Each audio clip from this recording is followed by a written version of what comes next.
नमस्कार दोस्तों, आपका बहुत बहुत स्वागत है मेरी बगिया में। दोस्तों, इस साल बारिश में सभी लोगों की प्रॉब्लम आई है बेल वाली सब्जियों में, खासकर तोरई, लौकी, करेला में कि ज़्यादा बारिश की वजह से जो अब उनके प्लांट आ रहे हैं वो टेढ़े हो रहे हैं। तो इस विषय में मैं आपको पूरा डिटेल में समझाऊंगी, बताऊंगी और एक ऐसा उपाय बताऊंगी कि आपका प्लांट फिर वैसे ही अच्छे से फल देने लगे, कोई फल भी टेढ़ा ना हो। तो ये देखिए, आप तोरई के प्लांट देख रहे हैं। ये हमारे जब बारिश कम हो रही थी उस समय ये तोरई लगी हुई थी। ये देखिए, इस तरह से देखिए, इधर भी दिखा रहे हैं।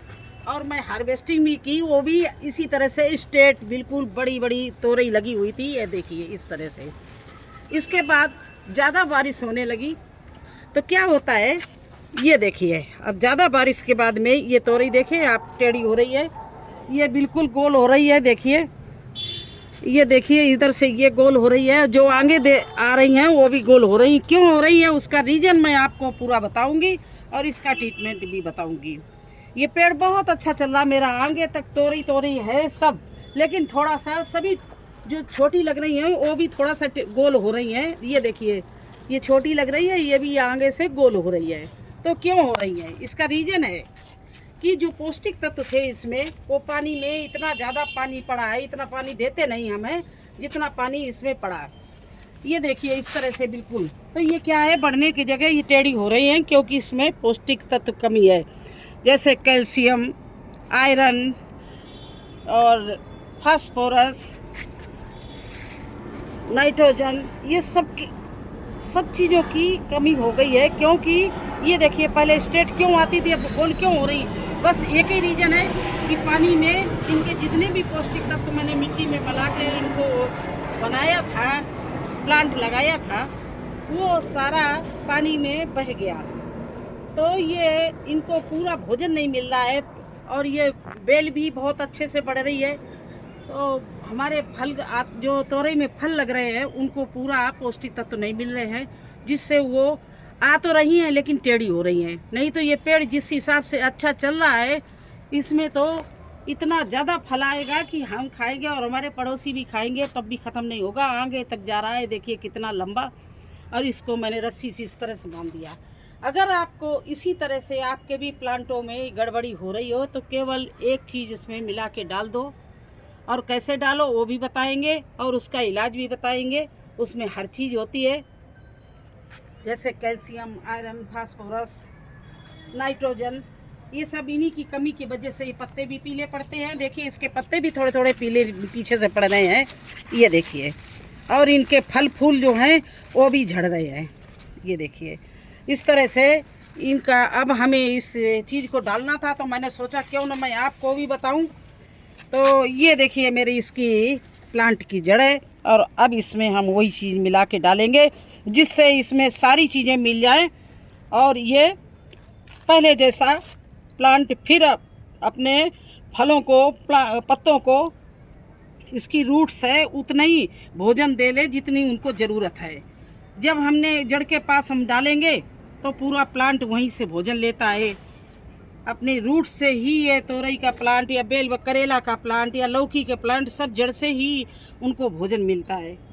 तो सब चीज़ बराबर होना चाहिए, पानी भी बराबर होना चाहिए, खाद भी बराबर होनी चाहिए, सनलाइट भी बराबर होनी चाहिए।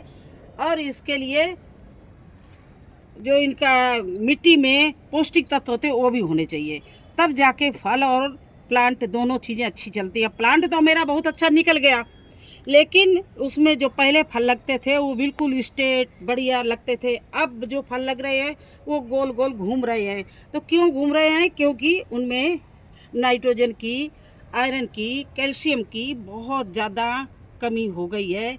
ये सारा जो हमारे इस टंकी में मैंने भर रखा था, गोबर की खाद और नीम खली और किचन वेस्ट, वो सब धीरे धीरे धीरे धीरे होल से, नीचे होल होते हैं, ड्रेनेज होल होते हैं, उससे पानी बरसता रहा।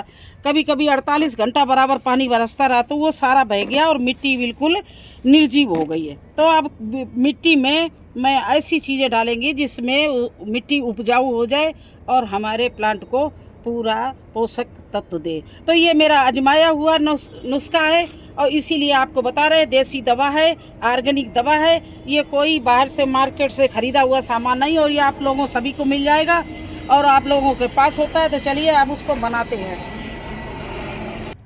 तो देखिए इसकी जड़ के आसपास मैंने खुदाई कर दी है और यहाँ पर हमने डाल दी था वर्मी कंपोस्ट, नीम खली और क्या डाला था, बोन मील। बोन मील भी बहुत सी चीज़ों को कमी पूरी करती है। तो इस तरह से इसमें हमने आसपास गुड़ाई कर दी। अभी गुड़ाई करने के बाद इस गिलास में पानी ले लिया और ये कई प्लांटों में मुझे करना है, करेला के प्लांट में भी करना है। तो हमने ये 3 चम्मच के करीब देखिए ये पोटास घोर ली। पोटास क्या होता है, हमारे फल और फूल को बढ़ने में मदद करता है, रोकता है, गिरने नहीं देता है। तो ये पोटास को मैं 1 चम्मच के करीब इस तरह से इसमें घोल के डाल दिया। अब इसके बाद में ये है चूना। चूना तो आप जानते होंगे, ये खाने वाला चूना है। तो इसको ले लिया, इसमें आयरन, नाइट्रोजन, फास्फोरस, जिंक और कैल्शियम सब कुछ होता है। तो इसको मैंने इतना डाल लिया, ज़्यादा नहीं, ये केवल 1 डेली, ये हम पान की दुकान से लाए हैं। तो ये बुझा हुआ चूना है। अगर आप कुताई वालों के यहाँ से लेंगे तो वो डेली वाला होगा, तो उसको आपको रात से ही भिगा के रखना पड़ेगा। ये ऐसा है कि ये बुझा हुआ है, पनवाड़ी लोग जो होते हैं वो पानी में भिगो के खाने वाला चूना बनाते हैं। तो उन्हीं से ये हम ले आए और ये आप कहीं से ले लेना, बहुत सस्ता मिलता। बड़ा पैकेट 10 रुपए का और ये छोटे छोटे 1-1 रुपए के मिलते हैं। आप कहीं से भी ले लिए 1 रुपए के खर्चे में। अगर आपके प्लांट में भरपूर फल आने लगे फिर क्या बात है। ये देखिए, तो ये बनके हमारा तैयार हो गया है। इसमें क्या क्या है, इसमें है चूना और पोटास। तो इन दोनों को हमने मिक्स कर लिया। 1 चम्मच उसको डाला, आधा चम्मच चूना डाला है और इस तरह से देखिए ये जड़ के आसपास हमने पोला अच्छे से गुड़ाई कर दी थी और इस तरह से मैंने इसके आसपास डाल दिया।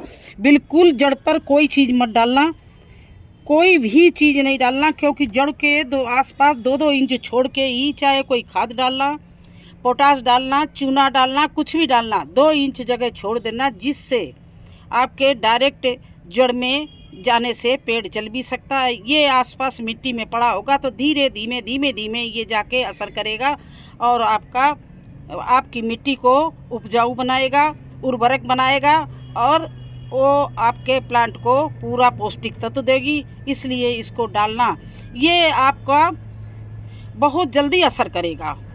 इसके अलावा अगर आपके पास गोबर की पुरानी खाद हो, आप उसको भी नीम खली मिला के, बोन मील मिला के गुड़ाई करके डाल सकते हो। अगर ये दोनों चीज़, ये सब काम आपने कर लिया तो फिर आपके फल बिल्कुल वैसे ही स्ट्रेट आएंगे, ना पीले पड़ेंगे ना टेढ़े होंगे। आप एक बार ये करके देखिए। मैंने किया है इसीलिए आपको बता रहे हैं। मैं ये अपनी पूरी उम्र का तजुर्बा आपके साथ शेयर करती हूँ।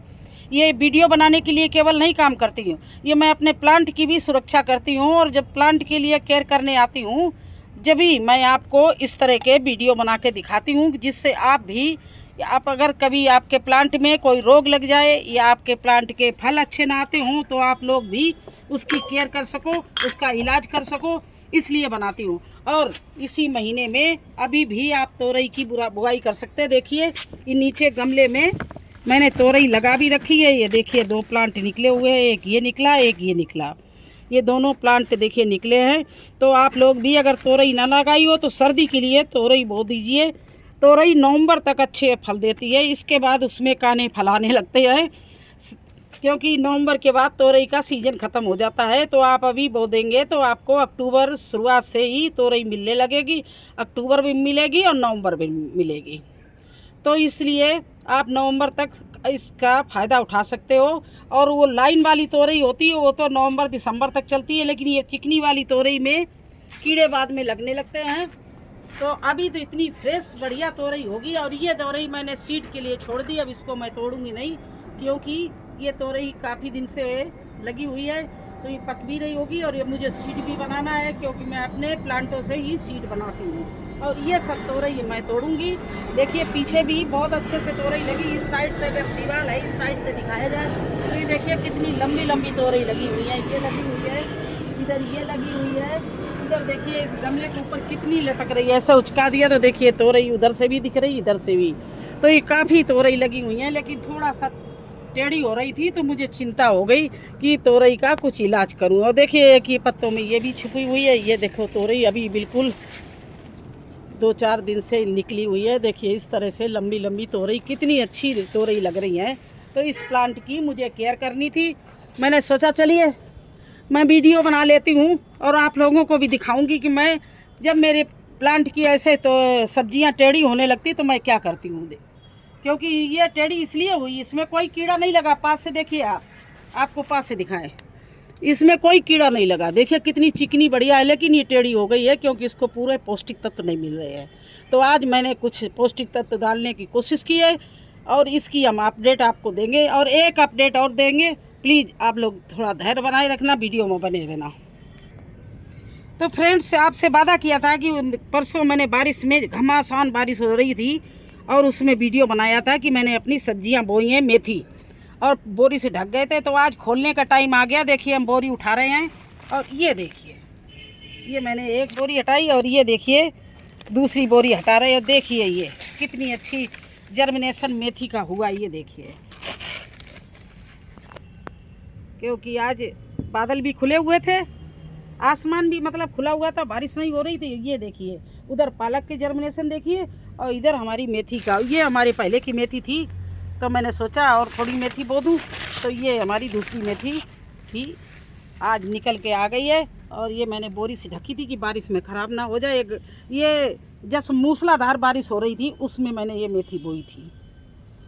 लेकिन मेरे पास सूखी मिट्टी थी, मैंने ओरिजिन भी बताया था कि कोई बो सकते हो, आप भी बो सकते हो मूसलाधार बारिश में, अगर आपके पास में सूखी मिट्टी हो। तो कैसा लगा हमारा वीडियो, हमारी अपडेट? अगर सब अच्छा लगा हो तो प्लीज़ लाइक करना, चैनल पर नए हैं तो सब्सक्राइब कर देना। फिर मिलेंगे एक नए वीडियो में एक नई जानकारी के साथ। तब तक के लिए मुझे आज्ञा दीजिए। धन्यवाद।